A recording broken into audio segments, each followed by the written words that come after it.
to take the necessary action. Thank you very much for your attention.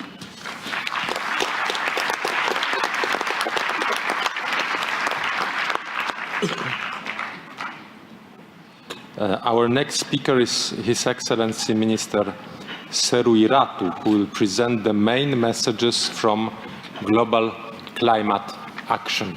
Minister, the floor is yours. Thank you, Mr. President. Excellencies, distinguished delegates, ladies and gentlemen, Nisambulu Vinaka, and a very good morning to you all. I'm honored to take part in the opening of the political phase of the Talanoa Dialogue in my role as the high-level champion, and I wish to acknowledge my co-champion, Mr. Tomas Krusov, of the COP24 presidency.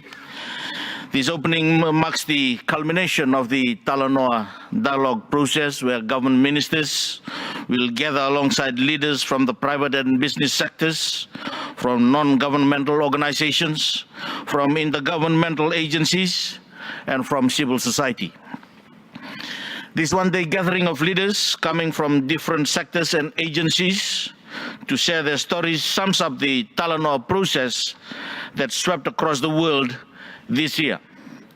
All stakeholders coming together to engage in an open, non-confrontational and constructive conversation, all with a common objective to drive for more ambitious NDCs and to achieve the goals of the Paris Agreement.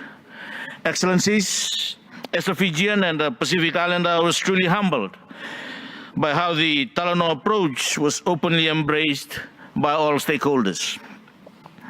As you know, the role of the high-level champions is to support the mobilization and scaling up of climate action by working closely with non-party stakeholders and bringing these important partners closer to the parties and to the UNFCCC processes. The Talanoa process provided the platform for us to do so, to bring parties and non-parties together, to learn from each other and identify opportunities for collaboration. Since the launch of the Talanoa Dialogue in the beginning of the year, we witnessed a surge of Talanoa events taking place across all regions of the world. There was an eagerness, a desperation even, from different stakeholders to share their stories and to find out what everyone else is doing. This was the opening that non-party stakeholders were looking for, a platform where their voices can not only be heard, but also recognized in this important UNFCCC process. Excellencies, 2 publications from the high-level champions have been considered as input to the Talanoa Dialogue process: the 2018 Yearbook for Global Climate Action and the Summary for Policymakers. Both publications include a wealth of information on progress on climate action. The Summary for Policymakers describes the challenges that policymakers face, while providing examples from around the world that show how these challenges can be overcome. Overall, the summary tells us that policy solutions already exist. The yearbook showcases the breadth of commitments being made by non-party stakeholders. It shows that climate actions being undertaken are significant and global, spanning cities, regions, business sectors, investors, and civil society.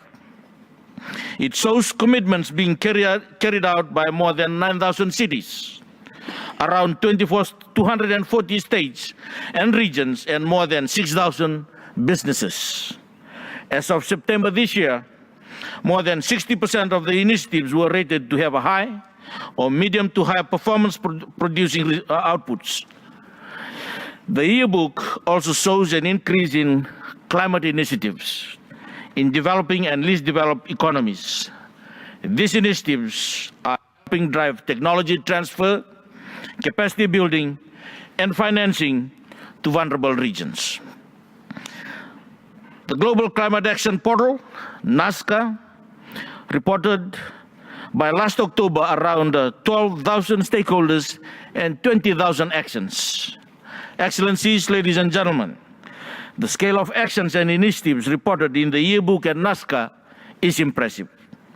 And there are still many more initiatives out there yet to be recorded and captured.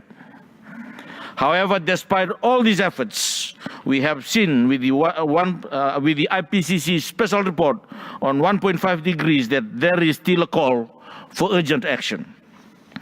Deeper emission cuts need to be made across all sectors and resilience strengthened in all aspects of interventions. Therefore, government leaders are urged to capitalize on the energy that is coming from stakeholders and initiatives and recognize that these stakeholders have the potential to do more when provided with conducive policy and economic frameworks. In this urgent drive to increase ambition, we hope that governments will be inspired by the commitment demonstrated by non-party stakeholders to confidently submit more ambitious targets. This is, after all, the intention of the Talanoa Dialogue. Excellencies, ladies and gentlemen, in the course of our discussions with various parties, a common question keeps coming up. Where does the Talanoa go after COP24? My sincere hope is that this Talanoa experience will help provide guidance for future UNFCCC processes, especially in the design of the upcoming global stocktake process. The yearbook and NASCA can also provide valuable contributions to this process. We need to recognize that non-party stakeholders play a significant role in scaling up climate action. We need to acknowledge that the fight against climate change cannot be won by government alone. As the UN Secretary General mentioned last week, the success of climate action depends on inclusive multilateralism. To achieve all these, we need to act together, parties and non-parties. I hope that the stories today, told in the Talanoa spirit, can inspire all alike to increase ambition and to step up climate action towards a net zero emission world by this mid-century.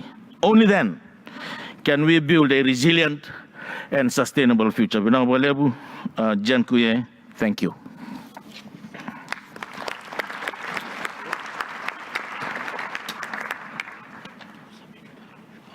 Dziękuję, minister Seruiratu.